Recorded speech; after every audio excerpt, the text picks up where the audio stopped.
Hey guys, welcome back. आज की जो मेरी इंफॉर्मेशन है वो बहुत ज़्यादा इंटरेस्टिंग है। ये इंफॉर्मेशन इंटरेस्टिंग होने के साथ साथ इसके साथ कुछ फैक्ट्स भी हैं जो कि बहुत ज़्यादा रिलेवेंट है हमारे इकोसिस्टम को इम्प्रूव करने के लिए। जो पॉल्यूशन लेवल डेली इंक्रीज हो रहा है और उससे जो कार्बन डाइऑक्साइड गैस निकल रही है, रिलीज हो रही है, तो उससे हमारी जो अर्थ है वो धीरे धीरे गर्म हो रही है, ग्लेशियर्स पिघल रहे हैं, प्लांटिंग कम हो रही है, डिफोरेस्टेशन ज्यादा हो रहा है। तो ऐसे में हम कौन सा ऐसा पौधा लगाएं जो कि इस सब चीजों को बैलेंस कर जाएगा? पीपल का पौधा। पीपल के पौधे को सैक्रेड प्लांट बोला जाता है। पीपल के पौधे को इसके साथ बहुत सारे मिथ भी जुड़े हुए हैं। कुछ लोग कहते हैं इसको घर में नहीं रखना चाहिए, कुछ लोग कहते हैं इसको घर में रखना चाहिए। इसके बहुत सारे बेनिफिट्स भी हैं। तो ये सारे क्वेश्चंस के आंसर्स आपको इस वीडियो में मिल जाएंगे, तो इस वीडियो के एंड तक मेरे साथ जरूर बने रहिएगा। वैसे तो जो पीपल का प्लांट है, हम इसको फिकस रेलिजियोसा बोलते हैं। इसको हम फिग भी है, ये एक फिग फैमिली से बिलोंग करता है। इस प्लांट को हम अश्वत्था भी बोलते हैं। इसको हम बोध प्लांट भी बोलते हैं, बोध ट्री प्लांट या बोधि प्लांट या बोधि ट्री। वो इस वजह से क्योंकि बोध गया में, बिहार में एक ये प्लेस है जहां पर गौतम बुद्धा ने तपस्या की थी। वो पेड़ आज भी वहां पे मतलब एक तरीके से टूरिस्ट स्पॉट है। अगर आप उस पेड़ को देखने जाएंगे तो वो आज भी आपको मिल जाएगा। 2000 साल से भी पुराना पौधा है वो, इसीलिए ये मान्यता जुड़ी हुई है। इसीलिए पीपल के पौधे को बोध ट्री भी बोला जाता है। जो पीपल का पौधा है वो इतना स्पेशल क्यों है? आपको जो इसकी पत्तियां दिखाई दे रही हैं, इसकी पत्तियों के अंदर आपको एस्ट्रॉइड, ग्लूकोज और मैग्नीज जैसे बहुत सारे कंपाउंड देखने के लिए मिल जाएंगे। और अगर मैं इसके बार्क की बात करूं तो बार्क में विटामिन डी और फाइटोस्टेरोलिन कंपाउंड मिल जाता है। ये सारे इंग्रेडिएंट्स मिलके इस प्लांट को स्पेशल बनाने का काम करते हैं। ये एक ऐसा प्लांट है कि अगर आप एक बार इस प्लांट को अपने घर में लेके आ गए तो आप इस प्लांट से मल्टीप्लाई तो कर ही सकते हैं, साथ के साथ आप इस प्लांट से बोनसाई भी बना सकते हैं। साइंटिफिक लैंग्वेज में अगर मैं बोलूं तो इस प्लांट को ट्री ऑफ लाइफ बोला गया है। इस प्लांट की जो हाइट है वो बहुत ज्यादा बढ़ जाती है और इसका जो, अगर मैं लाइफ स्पेन की बात करूं तो इसका जो लाइफ स्पेन है वो 2000 साल से बहुत ज्यादा है। यानी कि 2000 साल से भी ज्यादा ये प्लांट हमारे अर्थ पे बहुत अच्छे से चल जाएगा। रात में बहुत सारे ऐसे प्लांट्स होते हैं जो ऑक्सीजन को रिलीज करते हैं। कुछ ऐसे भी प्लांट्स होते हैं जो कार्बन डाइऑक्साइड को रिलीज करते हैं। लेकिन जो पीपल का पौधा है, इसको हम ट्री ऑफ लाइफ इसलिए भी बोलते हैं क्योंकि ये रात में बहुत ज्यादा अमाउंट में ऑक्सीजन को रिलीज करने का काम करता है। मेडिसिनल प्रॉपर्टीज के लिए बहुत सारे प्लांट्स हम जानते हैं, जैसे आंवला का पौधा, तुलसी का पौधा, नीम का पौधा। ये लिस्ट बहुत लंबी होने वाली है। एनीवेज, ऐसे ही जो पीपल का पौधा है ये भी अपने मेडिसिनल प्रॉपर्टीज के लिए जाना जाता है। बहुत सारी ऐसी बीमारियां हैं, ऐसी डिसीजेज हैं जिसमें इसके पत्तों का, इसके पूरे जितना भी ये प्लांट का पार्ट होता है, इन सब का यूज किया जाता है।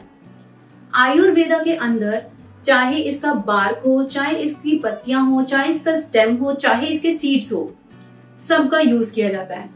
डाइजेंट्री, कॉलरा, डायरिया, स्टमक में इंफेक्शन या स्टमक से रिलेटेड कोई भी प्रॉब्लम, किडनी का प्रॉब्लम, अर्थराइटिस की प्रॉब्लम, स्किन रिलेटेड प्रॉब्लम जैसे एक्जिमा या फिर ईचिंग होना या फिर हिकअप्स आना, या सपोज कीजिए अगर कभी कभार सम टाइम मतलब अगर स्नेक ने कट कर लिया, काट लिया, बाइट कर लिया, या ऐसे तमाम तरीके की जो बीमारियां हैं उसको क्योर करने का काम करता है।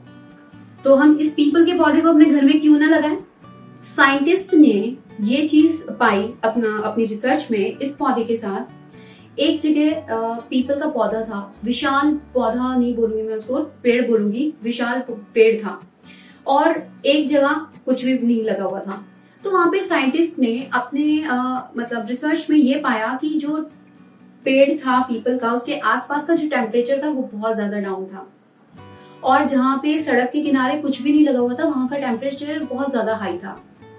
जो इसकी जड़ें होती हैं वो अर्थ में, जो हमारा पृथ्वी है उसके नीचे तक, सरफेस के बहुत नीचे तक पहुंचती चली जाती है। इसकी जड़ें बहुत जल्दी बननी शुरू हो जाती हैं, जिसकी वजह से हमारा जो सरफेस, जो हमारा इन्वायरमेंट है वो तो कूल रहता ही है, हमारी अर्थ भी कूल रहती है, ठंडी रहती है। अब बात आती है कि हम इसे घर के अंदर क्यों नहीं रख सकते। देखिए, सपोज कीजिए कि आपने एक प्लांट खरीदा, पीपल का पौधा खरीदा, आप बैल्कनी में रख लीजिए या फिर आप फ्लैट्स में रहते हैं, जहां पे भी मतलब आप रहते हैं, अगर आप इस प्लांट को आपने आज प्लांट कर दिया, कुछ साल बाद आप देखेंगे इस प्लांट की हाइट भी बढ़ जाएगी और साथ ही साथ इसकी हाइट बढ़ने के साथ इसकी जो जड़ें हैं वो भी बहुत ज्यादा फैलनी शुरू हो जाएंगी। कुछ लोग ऐसे होते हैं कि वर्किंग में होते हैं या फिर उनके पास टाइम नहीं होता अपने गार्डन को फिगर आउट करने का, लेकिन हमें सिर्फ क्या ध्यान रखना है कि जो इसकी जड़ें हैं वो बिल्कुल बाहर ना आ जाए। अगर पूरे प्लांटर में इसकी जड़ें फैल चुकी हैं और जड़ें प्लांटर से बाहर आ रही हैं, तो धीरे धीरे जो भी एरिया होगा वो भी ये अपने साथ ले लेगा, अपनी इसकी जो जड़ें हैं वो उसमें एंटर कर जाएंगी। या फिर अगर आपने दीवार के सहारे रखा हुआ है और इसकी जड़ें बाहर निकल गई हैं और दीवार में भी घुस गई हैं, तो तब ये थोड़ा डेंजरस हो सकता है। तो आप इसका परफेक्ट बोनसाई बना सकते हैं और आपको 1% भी फेलियर बिल्कुल भी नहीं मिलेगा। क्योंकि जो आप ये वाला पौधा देख रहे हैं, मैंने भी ये बोनसाई ही बनाया था। ये देखिए, इसका ट्रंक धीरे धीरे बहुत ज्यादा मोटा होता जा रहा है, थिक होता जा रहा है, तो आप इसका बोनसाई भी बना सकते हैं। अब बात आती है कि अगर हम इसको बाहर लगाना चाहते हैं तो आप बिल्कुल लगा सकते हैं। अगर आप बाहर लगाते हैं तो ये इसकी ग्रोथ बहुत अच्छे से चल जाएगी, क्योंकि ग्राउंड में इसको सारे न्यूट्रिएंट्स भी मिलते हैं, आपको कुछ केयर करने की जरूरत नहीं है। सिर्फ आपको, अगर आप गर्मियों में लगा रहे हैं तो थोड़ा इसको वाटरिंग का आपको ध्यान रखना पड़ेगा, नहीं तो बाकी तो ये अपने आप ही बहुत अच्छे से चलना शुरू हो जाता है। तो ये इन्फॉर्मेशन आपको कैसी लगी आप जरूर बताइएगा। और मेरी आपसे रिक्वेस्ट है कि आप जहाँ पे भी रहते हैं वहाँ पे आसपास के एरिया में पीपल प्लांट को लगाइए, बहुत अच्छा प्लांट है। अगर हम अर्ली इन द मॉर्निंग इसके आसपास भी वॉक करते हैं तो हमारा जो ब्लड लेवल होता है, शुगर लेवल होता है, वो भी इम्प्रूव हो जाता है।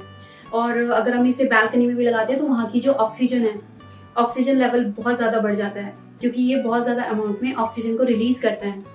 हार्मफुल बैक्टीरिया जो होते हैं, जो कि फैक्ट्री से के पॉल्यूशन से या व्हीकल के पॉल्यूशन से या बहुत सारे तमाम हवा के अंदर बहुत सारे ऐसे हार्मफुल बैक्टीरियाज होते हैं जो कि हवा में घुल जाते हैं बहुत अच्छे से। टॉलिन, जाइलिन, बेंजीन, फॉर्मल्डिहाइड, ऐसे बहुत सारे हार्मफुल केमिकल्स हैं जो कि अस्थमा जैसे डिसीजेस को पैदा करने का काम करते हैं। तो आप हमेशा एक चीज ध्यान रखिए कि पीपल का पौधे से आपको डरने की बिल्कुल भी जरूरत नहीं है। पीपल का पौधा बहुत अच्छा प्लांट है, इसकी इतनी सारी क्वालिटीज हैं, तो हम क्यों ना इसको घर में लगाएं। तो आप इसको घर में जरूर लगाइएगा और मेरे साथ इन्फॉर्मेशन शेयर कीजिएगा जो आपने अपना पौधा जहाँ पे भी लगाया है। आप मुझे फेसबुक में, इंस्टा पे भी फॉलो कर सकते हैं। अगर आपकी कोई भी क्वेरीज है, कोई भी प्रॉब्लम है प्लांट से रिलेटेड, तो आप कमेंट सेक्शन में कमेंट करके भी पूछ सकते हैं। अगर आपको वीडियो अच्छा लगा है तो शेयर कीजिएगा, सब्सक्राइब कीजिएगा चैनल को और बेल आइकन को प्रेस कर दीजिएगा, जिससे आने वाले मेरे नए वीडियोस का नोटिफिकेशन आपके पास पहुंच जाएगा। Stay tuned with garden workshop.